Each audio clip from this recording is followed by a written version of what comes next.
Почитувани гледачи, добра вечер.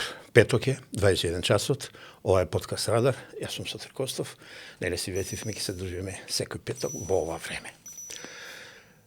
Секој пат велам специјален гостин, а овој пат на вистина специјален и многу значаен гостин, без многу уводи, министерката за образование и наука во владата на Република Македонија, Весна Јаневска. Добра вечер, почитувана Весна. Добро вечер. Добро многу благодарам за ова многу специјален, ми значи.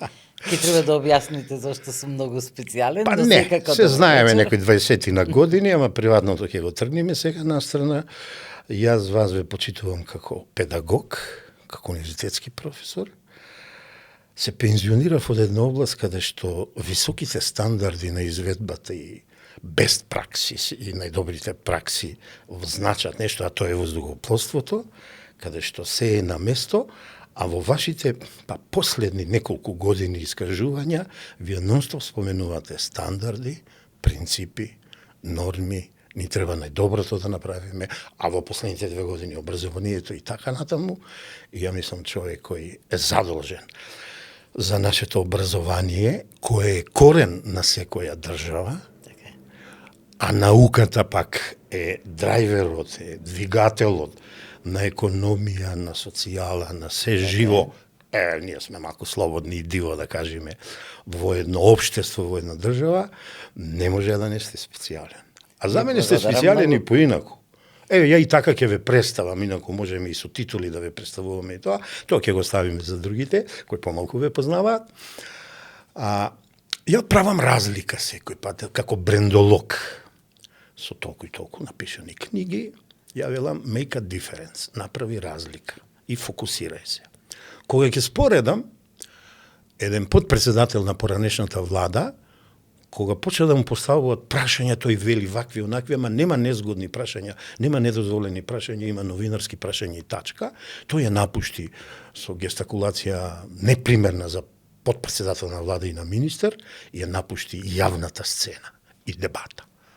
Вам, па да бројам и каде све ви поставува, не знам се какви прашања, дури и некултурни, и невоспитани и такви. Вие еднаш не избегавте од јавната сцена, вие секој пат бевте спремна за одговор и со аргументи и факти одговаравте. Друго прашање е кој колку е задоволен или не е задоволен. Така да, специјалноста во тоа, значи една храброст, една одважност, да не заборавиме припадничка на женскиот пол, кај нас во општеството се уште малку така, иако ја реков, на Македонија и треба женска рака, па некако се местат работиве. Председателка, министерка, море лидерки се спремаат и така натаму и така натаму. Благодарам многу, Сотир, благодарам. Добре ве најдов, со задоволство. Сум овде кај вас да продискутираме. Сме расположени за разговор со вас. Вака, значи, од овој увод е првото прашање, почитувана министерки. За ова што вие се залагате за образованието за 21 век, затекнавте многу хаотична ситуација, ама нема да зборуваме за тоа. Несредено образование, наука неразвиена, малку пари во буџетот. Ама колку знам оваа година и за образованието, прв пат имаме целосна година без дупки во буџетот и за образованието и за науката многу повеќе е оделено отколку во минатите години. Кажете ни, има ли шанси, ја гледам подобрување, но има ли шанси да се подобриме, дупките да ги подзакриеме, закрапиме, што се направени, како во образованието, така и во науката? Ова е едно општо прашање, потоа одиме малку конкретно.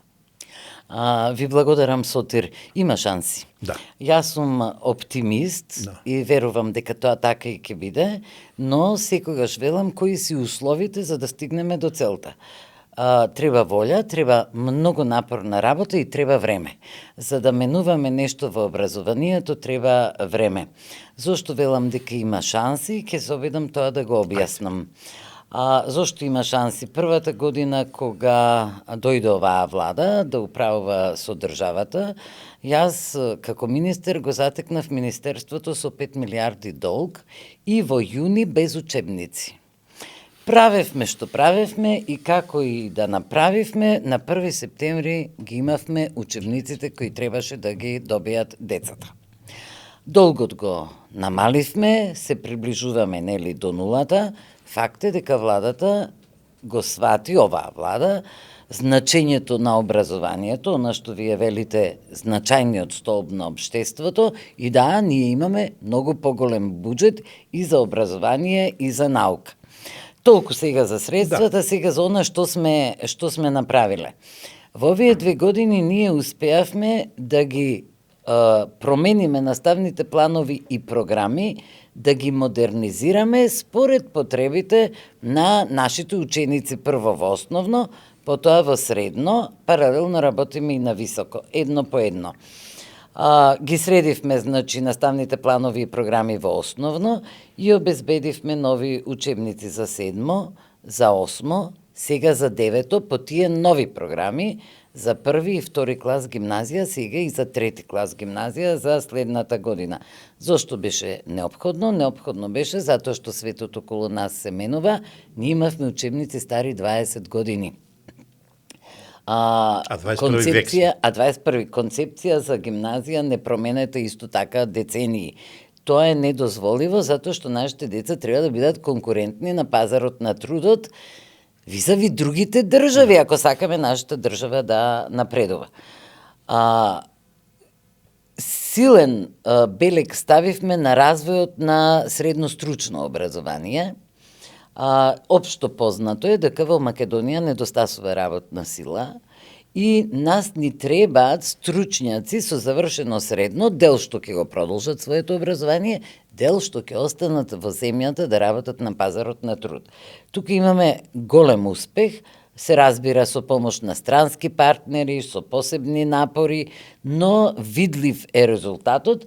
Па така, 2/3 од учениците кои се запишуваат во средно образование, сега ни одат во средно стручно образование. Голем дел од нив со учење преку работа и во дуални паралелки. Практична насоченост. Така е, практична работа во компаниите во кои најголем дел, ако сакаат да останат тука, и остануваат понатаму да работат. И конечно, подготвуваме, јас се надевам дека ќе успееме да ја направиме, голема реформа во високото образование, со 3 нови закони: закон за високо образование, закон за квалитет во високото образование и науката и закон за научно-истражувачка работа, кои може би не се крајно револуционерни, но се голем исчекор од она што го имавме до сега. Зошто велам не се крајно револуционерни? Пак и министерот како човек може да има свое мислење. Јас како долгогодишен професор може би била малку и построга, но функцијата министер бара да министерот работи избалансирано за она што го предлага да може понатаму да се имплементира. После долги дискусии, јавни расправи, сега овие 3 закони се во собраниска процедура, ќе видиме понатаму како ќе се движиме. Остана науката. Во науката направивме исто така огромен исчекор. За прв пат одвоивме многу средства за 45 проекти за институтите, универзитетите и МАНУ, и дел од тие 45 проекти ги посветивме на паметната специализација. За да знаат нашите гледачи, слушачи, што е паметна специализација, тоа е една стратегија која државата пред извесен број години заедно со Европската унија направила, на кој начин, во кои области, во кои сектори треба да вложува нашата држава, за на тој начин да ја подкренеме економијата. Тоа е исклучително многу важно. И одбрани се неколку сектори, тоа се телекомуникација, информатика, електромашинство, земјоделство, хоризонтални се туризам, енергетика, и ние сега сме фокусирани за таму да направиме развој. Од тука, значи, вложуваме не само во образованието во тие полиња, тука и низ другите сектори во тие полиња. Бидејќи во 2 години, може би малку нескромно, ма на возрастните универзитетски професори може да им се дозволи тоа. Во 2 години успеевме да направиме повеќе од некои претходни во 7, например. Фактите укажуваат тоа. Јас велам дека да, има изгледи да се придвижиме добро и да обезбедиме прогрес. Ве познавам одавна, се залагате за квалитет и менаџиравте на време еден сегмент, нешто за мене, за квалитет. Дали имате надеж дека, бидејќи вие на пирамидата сте на највисокото место, го координирате процесот со создавање на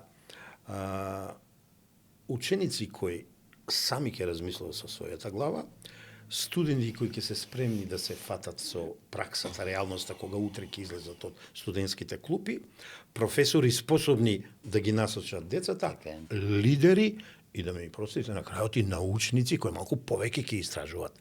Првите резултати, дали сте задоволни од овие 2 години и кусур од првите резултати? Дефинитивно да. Дефинитивно да.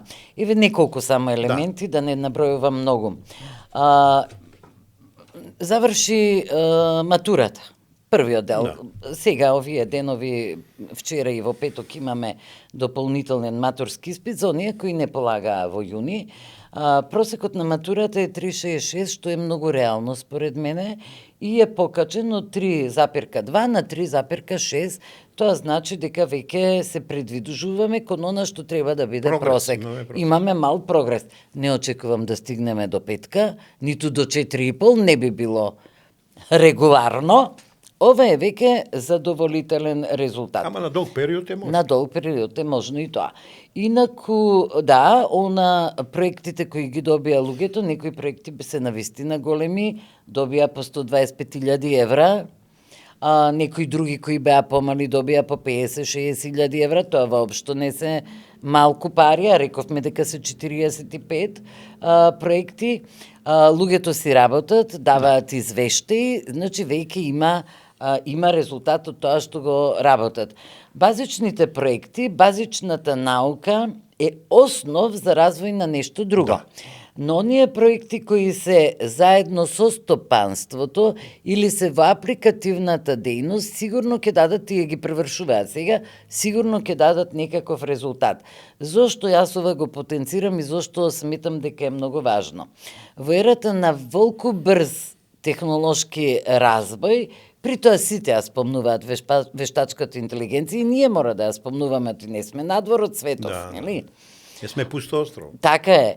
Во ваков брз технолошки развој, ако малку погледнеме околу себе, ако прочитаме малку повеќе, ќе видиме дека иновацијата е најскапиот платен продукт сегде во светот, па тоа така ќе биде и во Македонија.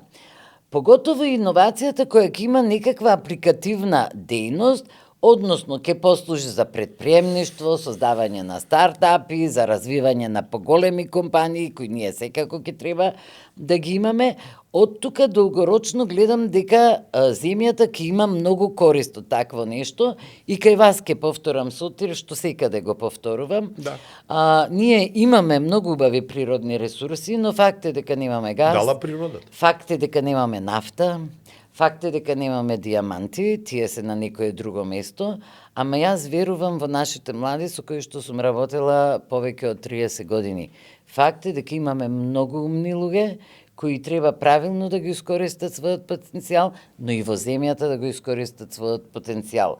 А за да останат во земјата и да го искористат тие на добробит на сите други, ние како министерство и јас како министер се обидувам да им овозможам услови. Да. Од тука инфраструктурни услови, промени во наставни програми, промени во студиски програми, нови закони, вложување средства во науката, се нешто заради што тие ќе добијат желба овде да создаваат, оти ќе создаваат. Еми, така е. Министерке, ајде сега малку по-конкретно.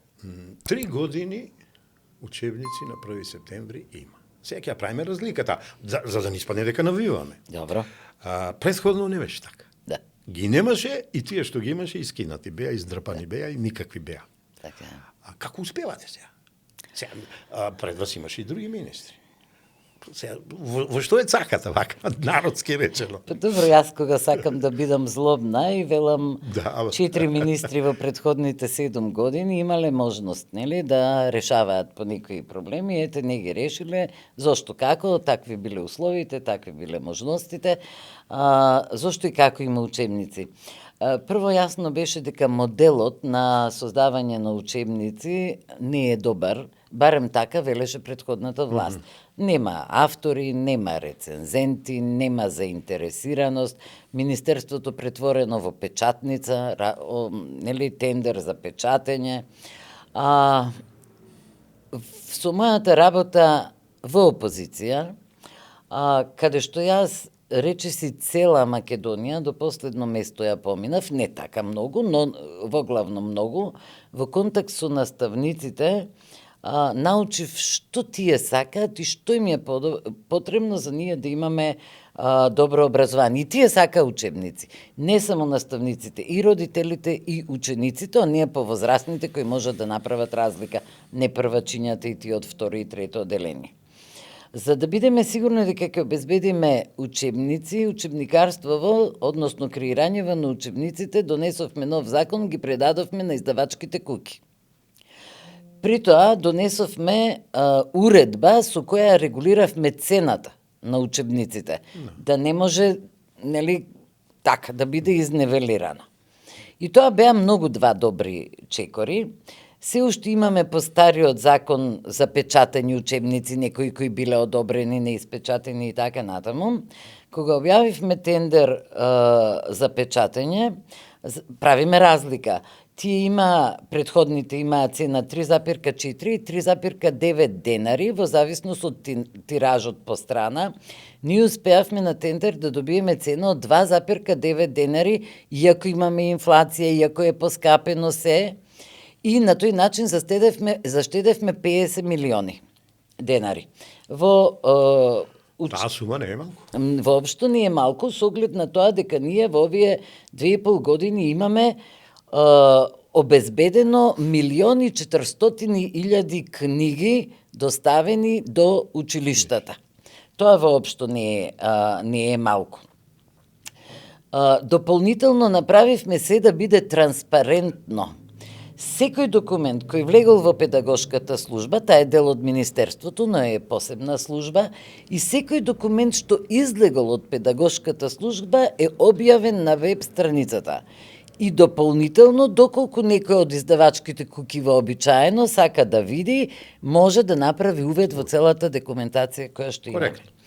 Дополнително, бидејќи се жалеа предходните дека нема рецензенти, отворивме база на рецензенти која е постојано отворена.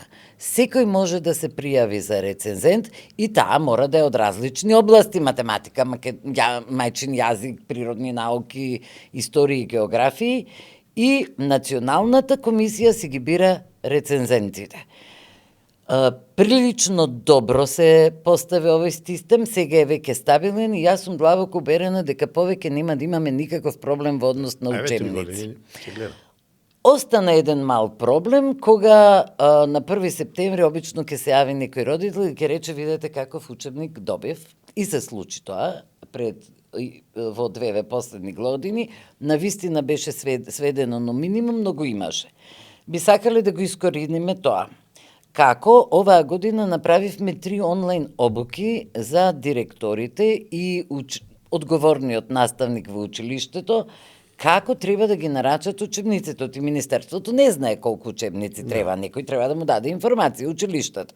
Отвараме систем, тој е електронски систем, во кој велиме нарачајте ги учебниците кои што ви требаат. Ако годинава добиле учебници, законот вели дека еден учебник може да се користи 5 години. Ако годинава добиле за 200 ученици учебник, тие во следните 5 години, ако се добри учебниците, не треба да ги менуваат. 5-та ќе добијат повторно за цела генерација. Но некој учебник се изгубил, се искинал, што и да му се случило, тогаш треба да се земе минимална оштета од родителот, да се пријави во Министерството, тие средства доаѓаат во буџетот и имаат право да нарачат учебници толку колку што ќе пријават дека се оштетени. Тоа ние го правиме и јас очекувам дека годинава после 3 обуки не би требало да имаме воопшто. Значи се можело. Се може. И се покажува јавно. Да. А за едно ниво погоре одиме, студентските домови. За 2 недели, 3 почнува школската година, а за месец дена ќе почнат и студентите. Докаде сме со реновирањето и дали конечно се гледа крајот на реновирањето на студентските домови? И тоа ќе го видиме, ако се биде во ред, нели? А студентскиот дом Стив Наумов од 1 октомври ќе прима студенти, значи тоа е готово, тоа е веќе и објавен во конкурсот да се пријавуваат студентите за таму, за сместување. Беше еврокомесарката Марта Косот и ние добиваме дел грант, дел е кредит, но и дел е грант, да види како се одвиваат работите и да се сретне со младите еврокомесари и можеше јавноста да види дека тоа е нешто што наликува на хотел од А категорија. И многу сме срекни што студентите конечно ќе имаат нормални услови за работа. Студентскиот дом Кузман, градежништво е тоа, никогаш не можете точно во ден да кажете како и што, но тој треба да биде готов до 1 октомври, но оставивме резерва за административните работи, домот треба да добие и употребна вредност. Не смееме да го пуштиме во промет без да има се легално како што бара законот. Сите дозволи, па очекувам дека може би на половина од семестарот, ако има интерес, но сигурно во вториот семестар ќе почне и тој дом да работи. 3 фази има на изработка на домовите, ако не се лажам, кредитот е земен 2018, почнаа да се работат минатата година и ние во рок од 2 години ги имаме двата дома. Некој не работеле неколку години. Дефинитивно. Не беа ни почнати. Стив не беше почнат. Првиот дом што го имаме не беше почнат воопшто ништо. Кузман беше нешто малку почнат, но и тој ќе биде. Значи во тие 2 години имаме 2 дома.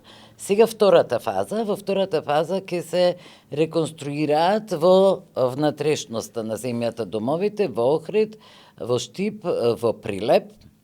Оние помалку познатите, ама исто така битни. Дефинитивно. И во третата фаза ги имаме Пелагонија, Кујната во Гоце Делчев и Битола. Вториот лот, втората фаза, веќе се прави евалуација на фирмата градежна која ќе ги изведува. Штом ќе заврши тоа, тие веќе ќе можат да почнат да работат. А третата фаза се уште не сме објавиле, но некаде до крај на годината ќе објавиме. И ќе се случи во еден ист момент да се реновираат сите домови, за после 2 години се што е во Македонија студентски дом да биде готово. Типа, од мене само Ирлија да кажам и да биде така како што отприлика вие кажувате, а и реалната ситуација на терен. Видлива е, се гледа. Нели? Кога сме кај домовите, не може да не прашам. Непопуларно речено, ние сме држава во минатото и општество на врски. Ке успееме ли малку да подигнеме стандардите, правилата, принципите за аплицирање, за прием во домови, да ги нема тие врски? Малку да ги сосечеме тие крилца. Нема. Бидејќи ве гледам се залагате, неколку пати тоа го истакнувате, не се сомневам дека имате тим, министерката знам дека не може сама се да постигне, ама дали успевате малку да ширите мрежата, да им укажете на некои директори, управници, не е битно кој, да се држат до правилата. За да немаме реакции негативни од родителите. Ви благодарам, Сотир, прашањето е навистина убаво за јавноста да го разбере. Нема врски, затоа што, значи, вистинскиот начин да се одбраните од притисоци е да дигитализирате.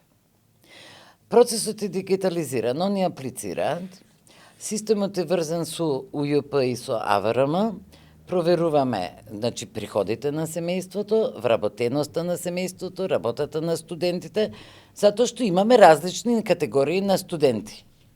И правиме ранг листа на тие што аплицирале. Значи, тука веќе нема никаква дилема дека секој што поднел апликација со комплет документација, кој исполнува услови, значи, кога ќе се проверат овие податоци од другите 2 институции, ќе си добие место. До сега беше проблем и врски, и притисоци имаше, бидејќи и Кузман и Стив не работеа, децата да бидат сместени во Гоце. Но сега условите и во Стив и во Кузман ќе бидат на европско ниво, на европски стандарди, што јас длабоко верувам дека децата ќе се согласат и таму, да бидат сместени, инаку не може, притисоци не може да има ранг листа, има и како има ранг листа, така се сместуваат децата.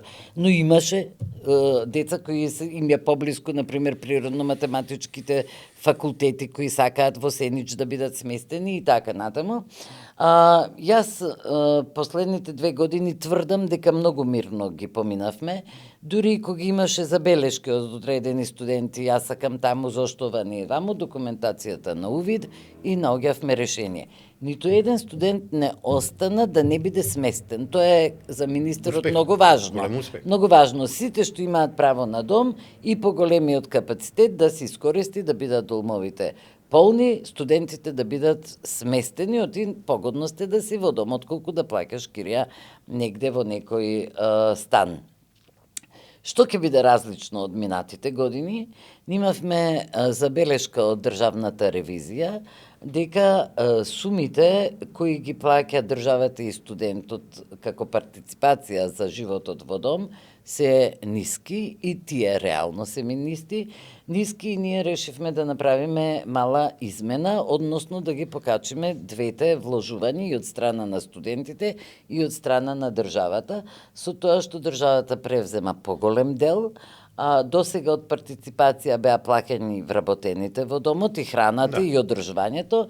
Во иднина ние како држава ќе си ги превземеме платите на вработените, што значи ќе остане повеќе за студентите и студентскиот стандард. Министерка, можам ли да заклучам дека првиот услов за образование на 21 век, а тоа е дигитализацијата, што туку ја објаснивте и дека сте во прилична мера, во најголема мера задоволни од тоа што е направено, и ваквите негативности, нуспојави, значи ќе бидат спречени. Дефинитивно. Спасе тоа воопшто.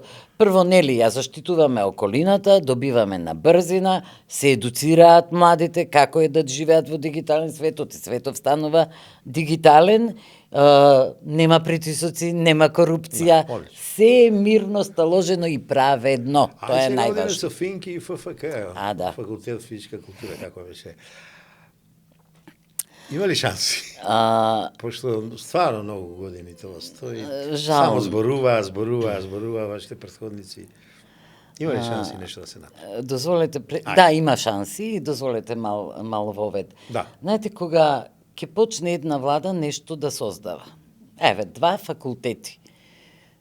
Нешто што е неопходно на државата, нешто што е знаење, нешто што е наука, нешто што е продукција од тие што излегуваат од Финки, ФФК, влегуваат во фирмите, дигитализираат, воспоставуваат мрежи со странство и така натаму. Значи, 2 факултети за студентите почнала една влада. Доаѓа другава влада и го остава она што е вложено од парите на граѓаните да пропаѓа. Времето да го уништува. Тој е принцип кој не сме да постои во иднина, но еве, јас ќе ви кажам дока е процедурата и тие ќе бидат направени. Нема дилема дека ќе бидат направени. Но јас пак велам, дозволете во 2 години на вистина процес, си треба не време. може, треба малку време. Прво што направивме, побаравме помош од Универзитетот Свети Кирил и Методи, односно се обративме до градежниот факултет, кој потоа деканат Марков излезе во просред, ги организира и другите факултети, машински, електро, ИЗИС, архитектура, направи една работна група и излегоа на терен да ги проценат штетите, односно да проценат што треба да се направи за тие 2 згради да бидат безбедни кога ќе ги доградуваме. Јас сум им бескрајно благодарна на сите што учествуваа во таа група. Одлично ја сработија работата и ни дадоа извештај што треба да се дополнително направи. Врз основа на тој извештај ние можевме да објавиме јавен повик за како се вика тоа некакво репрограмирање на првичниот архитектонски модел, и објавивме таков тендер, затоа што па и се смениле потребите, да речеме, нешто што било пред 10-12 години проектирано, репроектирање, се извинувам, се промениле, па сега, нели, повторно требаше да видиме, објавивме тендер и во момент направено идејното решение, не само Финки, архитектура и други факултети беа инволвирани да го видат тоа идејно решение, да дадат неколку забелешки, имаше неколку ситни забелешки на проектантите и тој проект е веќе при крај. Јас очекувам дека многу скоро, за месец и пол, проектот ќе биде завршен. Веднаш штом ќе биде проектот завршен, ние аплицираме за кредит, за кој веќе сме го преговарале, договарале, го добиваме некаде во ноември и штом го добиеме кредитот, распишуваме тендер за оператор кој ќе врши градбата. Што значи, во текот на идната година, првите можни временски услови почнува доградбата на двата факултети. И редно беше. Јас се извинувам, јас во предходните мои изјави мислев дека овој процес ќе оди малку побрзо и имам сигурно изјавено дека пред овој период ќе почнеме, но не е битно. Битно е дека тоа се одвива и дека сигурно ќе бидат изградени и тие студенти кои се сега неопходни во оваа ера на дигитализација ќе ги имаат соодветните услови. Министерке, ја едно знам кој се во прашање газдржниците. Никој пат не се додржуваат до роковите, ама знам едно нешто друго од анализата на нас, зашто сум ја правил 15 години, дека политичката опција на која припаѓате има една страст кон градење и кон создавање нова вредност. Ја не се сомневам дека вие ќе притискате, дека вие ќе вршите позитивен притисок и дека градежниците ќе се свестат дека тоа е за образование, дека тоа е за нивните деца, за нивните внуци, зависи од тоа во која доба се наоѓаат и дека ова работа ќе оди кон крај. Сотерпе добро, јасно, јас сум припадник нели на таа партија, припадник на оваа влада, гледате дека цела земја е едно огромно градилиште. Од најмалото училиште и од најмалото патче во рурална или градска средина до автопатишта кои ги градиме, до железница која ќе ја градиме, до факултети кои ги градиме, технолошки парк кој исто сме почнале процедура. Да, и треба. Добро, и треба на земјава такво нешто. Вака сега, образованието не ми е блиска област, ама се трудев некако да нешто поднаучам, видам и да ви парирам со прашањава. Сега ќе одиме малку една шкаклива област, што е многу поблиска до мене, бидејќи вие се одваживте како министерка да бркнете во едно осило и да откриете вакви институти, фалсификати на универзитети, на докторати, на не знам што се, и отаму доаѓаат критиките. Ја правев една анализа за ова што го работите, фактите и аргументите се гледа, ама бидејќи бевте толку одважна да чачните негде, море по комисии, по комитети, не знам, тоа си цела изгледа паукова мрежа е тоа, и одеднаш министерката за образование Весна Јаневска под наводници не чини. Знам дека е тешко, ама и знам дека ги имате и првите резултати. Направивте промени, откривте мизерни услови за институти, па би рекол и за цели факултети и универзитети.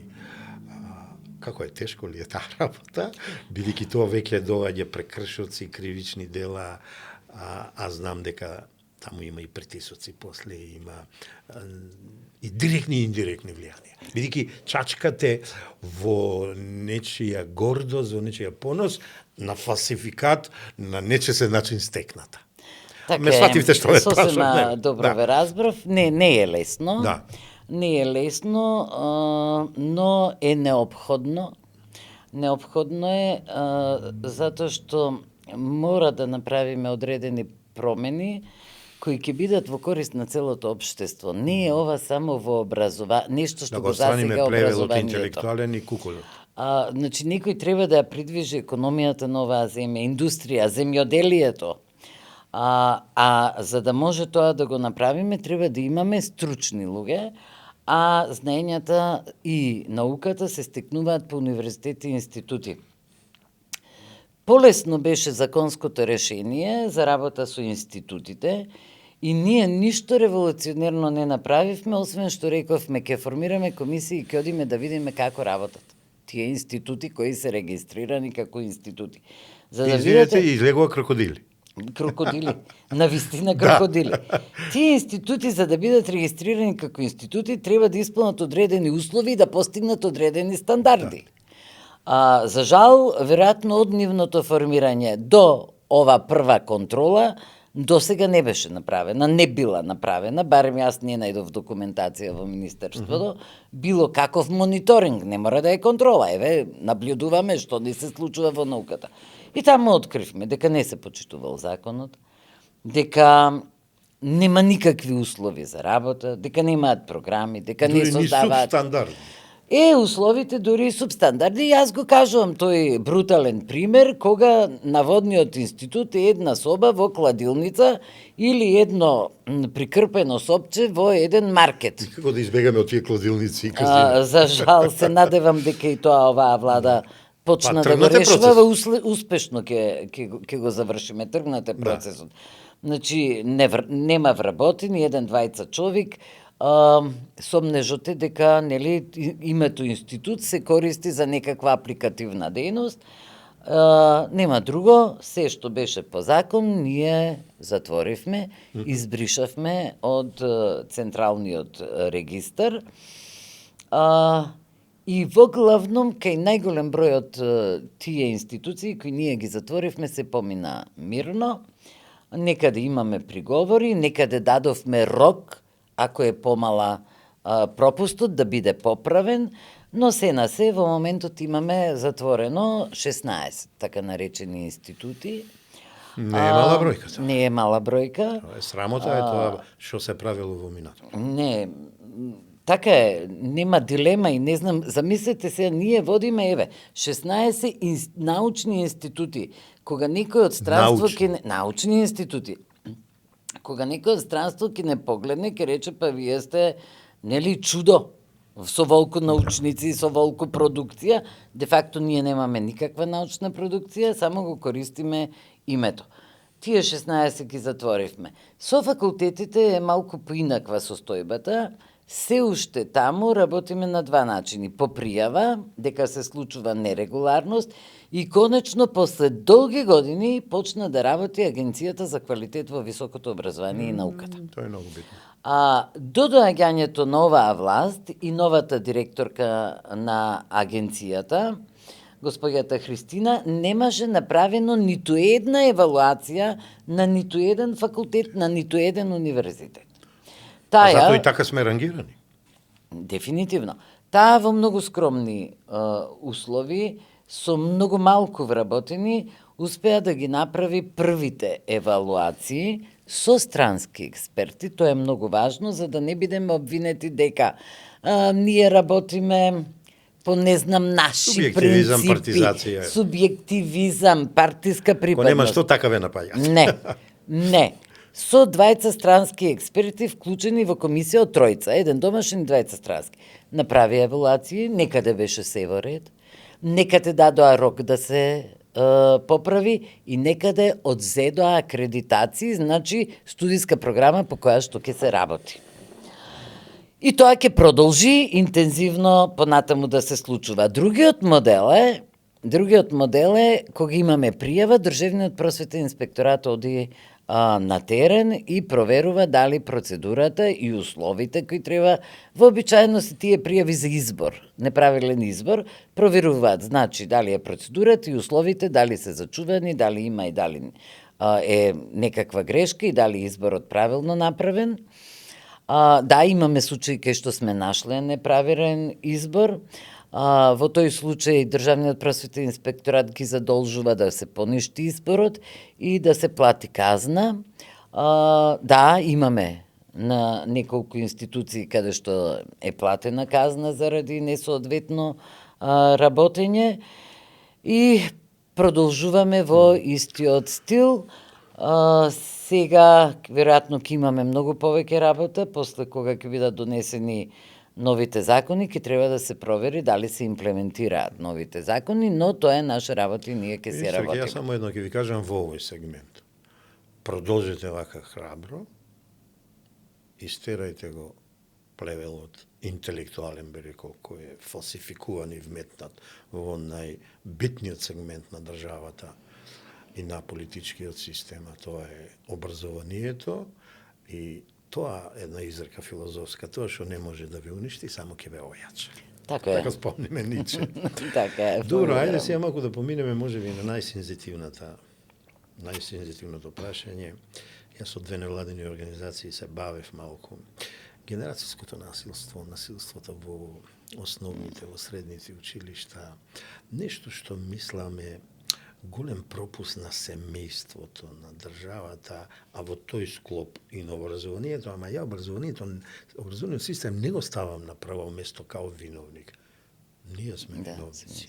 Родителите, значи, преземам голема одговорност за да малку самокритиката ја погледнеме. Работевме ние во две општини Свети Николи и Неготино, се буди свеста. Лично мислам дека системите социјални на психолози, педагози, било кои други области што работат во системот на образование со младите, треба малку повеќе да се активираат. На овој план, ќе ни кажете ли што правите вие као министер, као тим ваш и као министерство, бар малку од малку да се подобрат работите, прво во превентира, што за мене е најбитно, а секако има друг еден сегмент и репресалијата ќе си ја преземе и ја тука сум заговорник за казнување на родителите, да кажам. Јас сум родител на 5 деца, значи не е дека немам чувство за деца, ама не може вака да оде. Не може. Ова е грозно. Не сакам да зборувам за видеата, за ова зона. Ме интересира што? Не, ме интересира што вие као тим, као министерство правите во ова област. Да. Имам впечаток, Сотир, дека постоело и ќе постои. Дали можеме да го искорениме, ќе видиме, ќе пробаме, но на минимум можеме да го сведеме. Она што немам впечаток дека е драстично зголемено, но бруталноста е зголемена. Ке се степале, неколку боксови, кубење за коса, имало. Сега гасат цигари од телото на своите соученици. Грозомори. Се бодат со ножеви. Ги понижуваат толку грубо што веројатно тоа ќе биде доживотна травма. Но исто толку страшно е она што вие рековте дека не сакате да зборувате, а јас сакам да зборувам, што тие околу стојат и гледаат и снимаат, наместо да помогнат на некој начин да се вмешаат, да викнат помош. Една апатија, но сметам дека злоделото е еднакво и на оној што го спроведува и на оној што снима, нели? И гледа што се случува. Тоа е сериозен проблем и ние превземаме сериозни мерки во тој правец.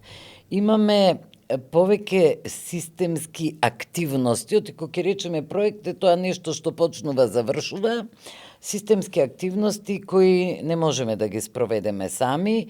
Јас им благодарам на сите кои учествуваат.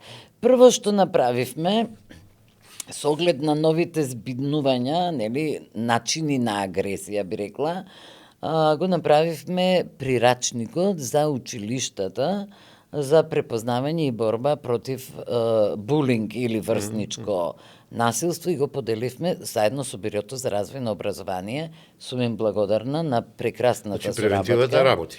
И е поделено во училиштата.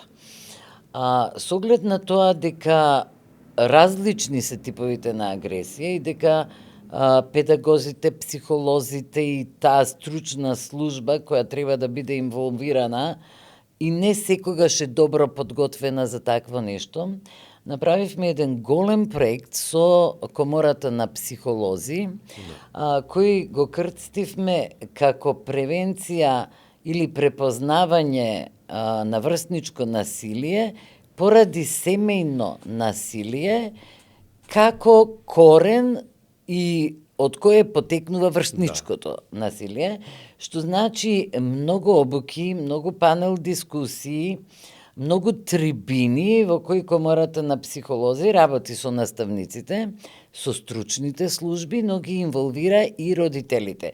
Бидејќи согласни сме, ете и вие, и јас, и сите стручњаци, дека најголем дел од врсничкото насилие има потекло во домашното дисфункционално семејство.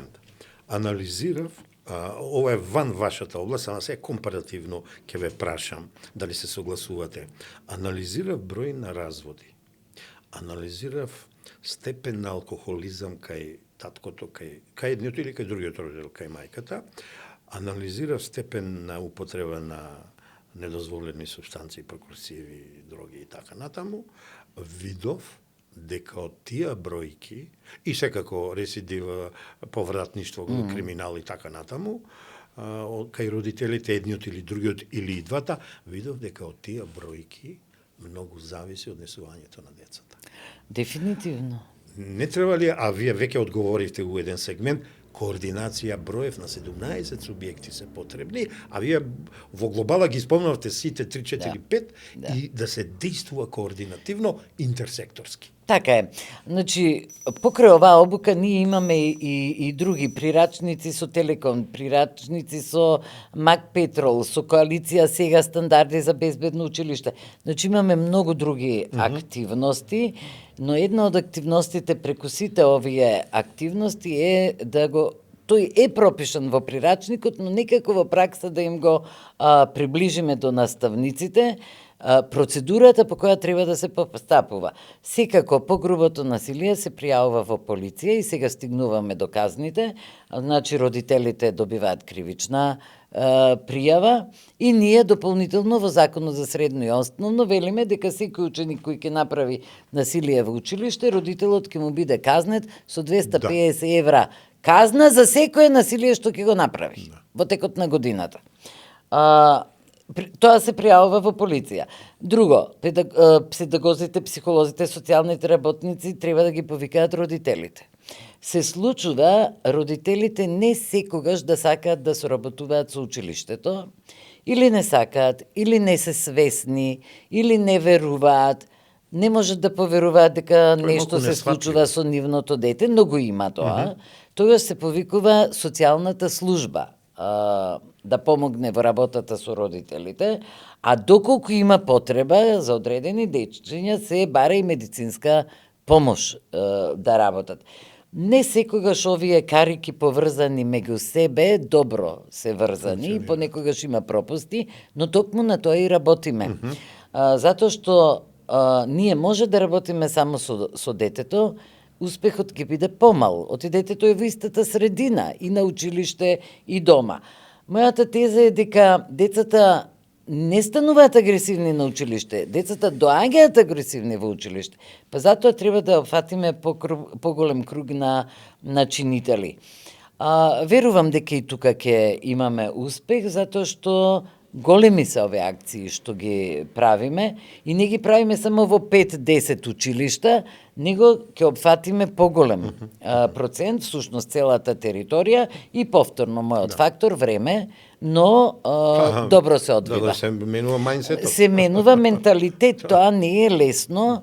Дополнително имаме работа генерално со дисфункционални семејства кои некако, каде што работата е потешка, еве не велам ништо друго, освен дека работата е потешка. Така е. Сакам нешто ве прашам што не е дел од вашата област, ама се реперкуира кај вас. Малку и се насмеја, е жално, кога кажува кој бил крив што немало деца сега за запишување у прво одделение, ова, не.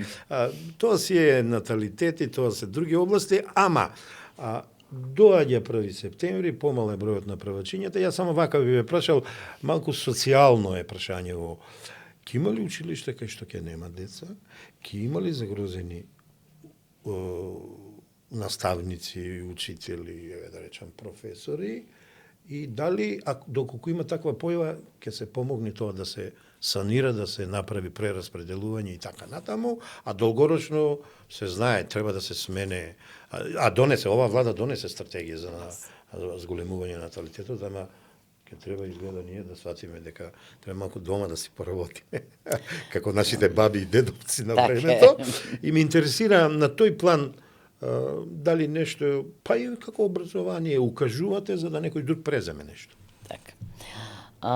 Денес во разговор со мој соработник, човек од кабинетот, еве прилика да го потврдам она што вие го кажавте, министерот ништо не може сам. Тој формира околу себе тим со кој што работи. И јас сум им благодарна за сиот нивен ангажман и пожртвуваност. Значи, со овој човек од мојот кабинет, малку разговаравме на оваа тема и тој каже една убава мисла, образованието не може да работи на демографијата, тоа треба други да работат, но може да остане услови, она што го имаме да остане дома. И тоа ние го правиме. Сега за реалната ситуација, и кога не сум била јас министер, во минатите години, во последните неколку години, по 20 училишта годишно спонтано се затварало, но тогаш не се зборувало или ете вообичаено во народот да се каже проблемот е туркан под тепих и се молчело. Јас јавно зборувам за тоа, затоа што сметам дека треба да предупредам. Ние треба да имаме деца, ние треба да имаме првачиња, ние треба да имаме човечки капитал, затоа и јавно зборувам. И оваа година некаде околу 20 училишта, подрачни се тоа, ќе бидат времено затворени. Ние не ги затвараме, продаваме, тие се времено затворени. Дај Боже, утре, нели, повторно да ги отвараме, сигурно ќе дојде некое време кога и тоа ќе се случува, барем јас се надевам. Огромен број од нив имаат по 1-3 деца, има некои кои имаат 20 деца, 13 деца. Оние кои се многу оддалечени од населеното место, макар и едно дете да има, тие ќе си добијат наставен кадар и тоа дете, како и сите други, ќе има еднаков пристап до образованието. Но тие кои се наоѓаат блиску до централните училишта, на неколку километри имаме, например, подрачно на 2,5 километри или на 2 километри, има и поддалечени. Овие деца кои се во група 2, 1, 5, а можат да се приклучат на некоја друга група од деца, инсистирам дека тоа треба да се направи во корист на детето. Не во корист на општината, не во корист на буџетот, не во корист на државата, во корист на детето. Детето треба да се социализира, детето треба да има другарчиња, детето треба да види надпревар во знаење, вештини, детето треба да види други услови отколку неговите селски или во едно училиште. И тоа значајно ќе влие на неговиот живот. Треба да види смарт табла, треба да види мрежна опрема и така натаму и така натаму. И неопходно е во корист на знаењето на нашите млади тие да учат во такви услови. Од тука јас велам неопходна оптимизацијата за нив да ги ставиме во една природна средина, нели? Не 3 деца во едно село само себе се гледаат и наставничката во 3 различни одделенија или во 5 различни, не сме повеќе, него разликата прво, трето, пето, нели и така. Тоа треба да се спроведе. Дополнително, кога е ваква ситуацијата, она што се покажало најдобро во светот е едносменската настава од Забајле. Со оглед дека нашите деца имаат многу помал број на часови до 15 години, 900 часа помалку, владава вели нас ни е приоритет да направиме децата да бидат подолго во училиште. Зошто го кажувам ова? Затоа што е поврзано со наставниот кадар. Деца нема, наставници има. Тоа е простото нешто што може да се констатира. Кому ќе предаваат наставниците ако нема дечиња? Затоа јас велам, цел ден на училиште, ќе научат, ќе напишат домашно, ќе работат нешто корисно, ќе стекнуваат било какви знаења и вештини, наставникот ќе биде со нив. Ако бидат тие од 8 до 4,5, има работа за повеќе од еден наставник. Тоа е решението како луѓето насилно да не ги избркаме на улица, туку да чекаме по природен пат со пензионирање, нели они да си ги задржат своите места, но за жал ќе мора да ги скратиме новите вработувања. Јас сум тука многу отворена, нема да се лажеме, никој никого, велиме, додека не се сведеме на соодветен европски однос наставник-ученик, освен таму кај што е навистина неопходно, други вработувања нема да има, а бркање на улица на наставници исто така нема да има.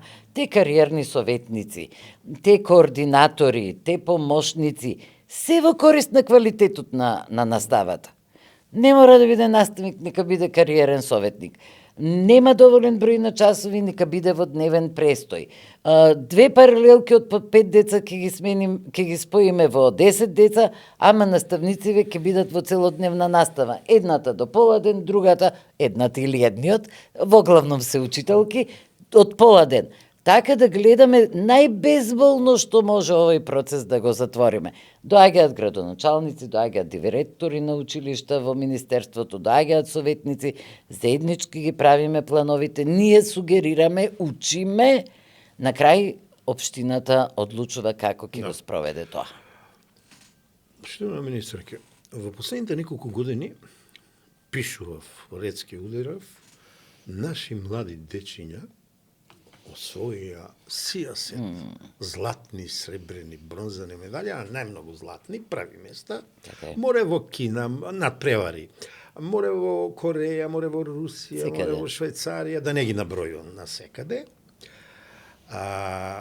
Порано се жалија и учителите, и професорите, и родителите дека придружниците, условите, лабораториите се недостапни и ово и она. Никаде најдов дека изјавивте дека за оваа намена сте формирале, дали рековте посебен фонд, дали нешто посебно се работили нешто на тоа, бидејќи тоа е знак дека имаме надарени генерации, тоа е знак дека имаме добри ученици, па и студенти, ама тоа е знак и дека имаме и добри образовни кадри. Тоа е знак дека имаме фокус кон главниот субјект, а тоа е детето, ученикот, студентот, дека не се толку занемарени професорите, а да не зборам, тоа се идните научници. На таа област да ни каже дали нешто повеќе владата припрема за некој поголем буџет или чекор по чекор ќе си дојдат. Работиме на своје место. Значи првиот чекор и голем чекор направивме. Јас ке ве потсетам на Дамјан Давков, кој беше основно одделение, се надпреваруваше со повозрастни во средно и не можеше да му се даде никаква награда, затоа што законот не го предвидувал тоа. Јас тоа го разбирам, норми. Ама утредента можеше да се смени законот, ние ги сменивме законот. И сега, Дамјан Давков иде основно... Позитивен прагматизам. Така е, секако ние од имплементацијата гледаме што функционира. Не можеме ние нели да ги занемариме талентираните ученици кои на вистина треба да го носат прогресот во земјата. Како и да е, ги сменивме законите во основно и во средно и она што досега не беше така, го направивме вака. Сите трошоци на учениците, на нивните ментори се покриени за пат било каде. Било каде. И во основно, и во средно. Значи, на олимпијадите кои се меѓународно признаени. И тие сите ќе си ги добијат тие трошоци. Дополнително за државни награди тие добиваат 9 месеци одредена сума на средства која нели ќе се ја користат за на тамошен развој. Многу дискутираните шангајски стипендии, така наречени, овие деца што ги праќаме да студираат на престижните универзитети во светот, ги сменивме договорите и сега деновиве ќе се видам со 2 деца кои се вратиле во земјата, а тие што не се вратија, па ги организиравме во една невладина организација да сработат нешто за земјата. Значи, тоа е исто вложување во талентираниот и вие да се запишете на 10-тиот универзитет во светот. Значи, не е мала работа. Не може секој. Вреди. А сте продукт па на образовниот процес во Македонија. Само и треба, не е така се црно. Така е, само треба да се врати назад. Да. А ние да му возможиме услови со тоа знаење што го стекнал таму да може да работи во сопствената земја. Еве и тоа е еден од чекорите. Бев на факултетот за психологија, ги замолив и тие веќе работат и за тоа сум благодарна да направат концепција за работа со талентирани и формиравме работна група заедно со Бирото за развој на образованието за да се направи концепција за работа со талентирани деца и таа е долготрајна работа, ќе треба малку повеќе време, но битно е дека конечно се работи. И сме направиле голем исчекор, мислам дека е голем исчекор. Тука лично сметам дека не треба да се штедат средства и нема да ги штедиме. но не може некој да ни замери дека не се грижиме и за овие деца. Тука некада се додирнуваме, за накрај полека да привршуваме за толку актуелното прашање Државно научно-технолошки парк, па кои треба нели да продуцираат вакви наши млади научници и така натаму. Каква е состојбата на тој план? Можеме ли да се надеваме дека тоа ќе биде институционализирано, дека тоа ќе биде заокружено? Ќе биде. Не еден, нас не требаат повеќе технолошки паркови, затоа што ви кажав, што јас лично сметам дека е најдобар продукт. Умовите на нашите млади деца кои ќе научат критички да размислуваат, анализа, дедукција, кои ќе стекнат љубов кон научно истражување, тие ќе излечат оваа земја од проблемите. Како што вие велите, да си ја сакат татковината, сега да така ме цитирам малку, така е, да сакат татковината, таа ги создала и да ја вратат на татковината. Да ја вратат на татковината, оти пак нема поубаво место за живење, од она, од кај што ви се корените. Мајка Македонија, корените ни се тука. Поднебието не создава вакви какво што сме, нас ни е најубаво тука. Жал ми е... Иако се труде конкретно да бидам, ова е малку поетски ги завршиме, ние сме деца на сонцето. Сме. Да не заборавиме. Да не заборавиме. Сме. Ке треба да имаме повеќе научно-технолошки паркови, различно организирани. Овој големиот во моментов е објавен тендер за физибилити студија, во која многу бараме. И таа треба да биде некаде за 9 месеци готова. Они ќе ни понудат модел, преферираме приватно-јавно партнерство, но ќе видиме, ќе ни понудат модел, ќе ни понудат локација, иако ние веќе сме размислувале за локација, што би било најзгодно, но сепак ќе кажат начинот на функционирањето. Она што е добро и што ќе олесни да имаме уште еден-два други, е што ние имаме центри. Најпознат наш центар е овој Инофеид, например. Па сега имаме еден проект Везилка, па имаме на Земјоделски факултет еден научен центар, па имаме на УГД научен центар, па имаме во факултетот на Југоисточна Европа еден центар. Сите тие можеме да ги обединиме под еден чадор, да ги споиме, наместо одделно да функционира, тој ќе го направиме. Во моментот го правиме. Наместо одделно да функционираат како една целина, да соработуваат едни со други. Она што мислам дека малку ни недостасува, но напредуваме, а треба силно да го зајакнеме, е соработката со стопанството и универзитетите. Ние немаме премногу моќни компании, но имаме и ние се обидуваме да ги инволвираме во овој процес соработка на стопанството со науката на заеднички бенефит. Стопанството треба да биде кој ќе биде бенефит од соработката со науката. Па технолошкиот парк не мора да биде огромен, можеме да имаме 2-3 помали, ово едниот сега го придвижуваме, можеме да имаме и дигитален технолошки парк, има многу идеи и во корист на младите, тоа се центри каде што нашите млади ќе стекнуваат знаење и искуства, како да формираат, стартапи, приватни фирми, како да ги развиваат, каде да се научат во науката. Како да се снајдат и да се позиционираат во животот. Во животот, точно така. Тоа е потребно кај нас, заедно со младинските центри.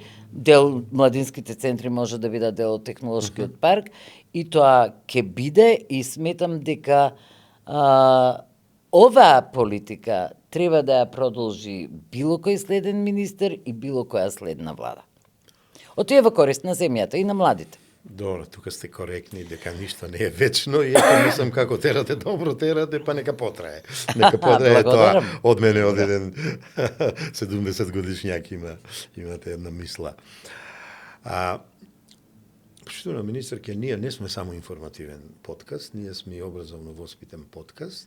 Секој пат, на крајот на нашиот гостен, му даваме шанса да испрати порака до гледачите, а овој пат гостенот е најсоодветен за тоа, министерот за образование и наука, сосема накратко, сосема накратко за субјектите за кои зборевме, а тоа ни се децата, учениците, студентите, професорите, научниците, нашата интелектуална духовна сфера, што би порачале во овие тешки, жешки времења, ама времења кога треба да покажеме дека сме достојни синови на оваа држава. Кратко, сосема накратко. Да, ќе се обидам да бидам кратка и конкретна.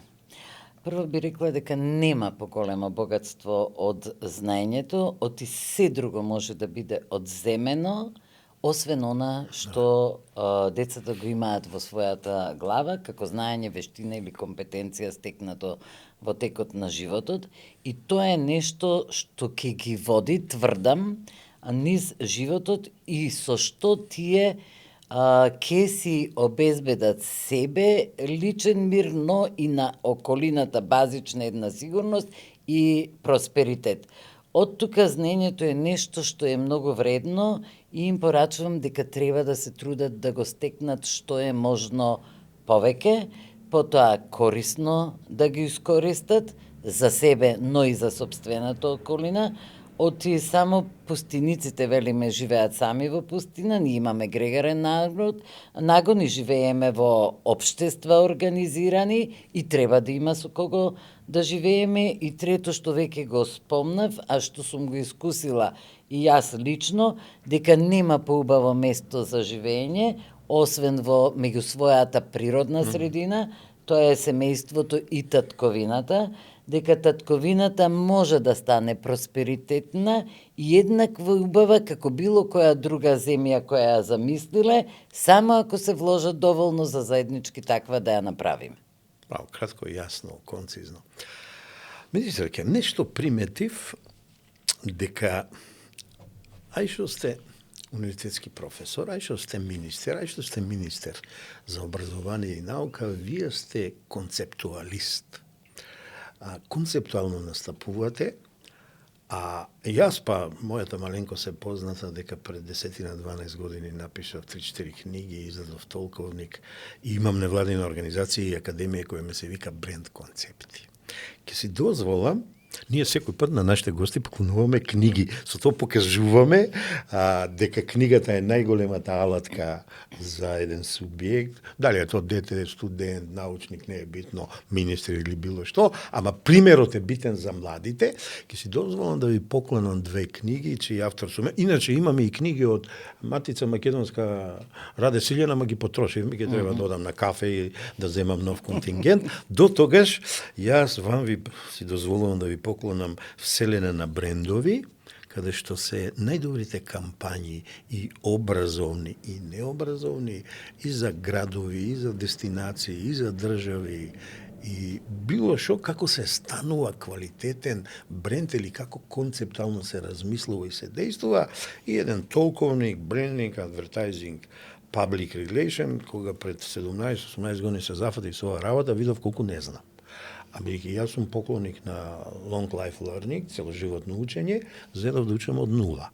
Па некои си 400-500 поимови од овие 3 области овде ги ставив и така тоа го обликувавме со мојот тим и направивме помагала, кога обучувам во едукација, тренинг и обука, ги даваме на тие што ги обучуваме и се обидуваме од нив да направиме млади лидери, а потоа и не само млади. Да не должи многу, повелете, знам дека сте зафатени, ама ако ќе имате време, дзирнете ги троа, видете ги, имаме некои други книжулиња, кога ќе дојдам кај вас на гости во кабинет за еден проект, тогаш ќе ги донесам и другите книги. Ви благодарам многу, јас сум љубител на книги, ќе се потрудам да ги исчитам. Да. Ја ви благодарам за гостувањето во емисијата.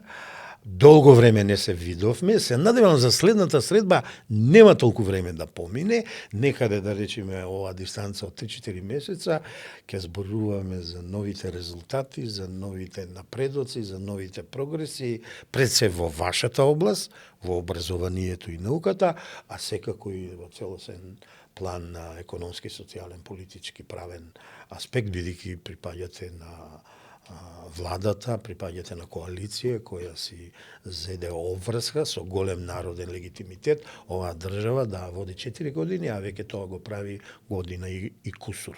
Уште еднаш, многу ви благодарам, ви посакувам добро здраве, долг живот и продолжете вака. Критизерите нека критикуваат неосновано, ама вие донесувајте резултати, народот знае како тоа да го накрити. Ве поздравувам уште еднаш. Ви благодарам. Да сте живи здрави.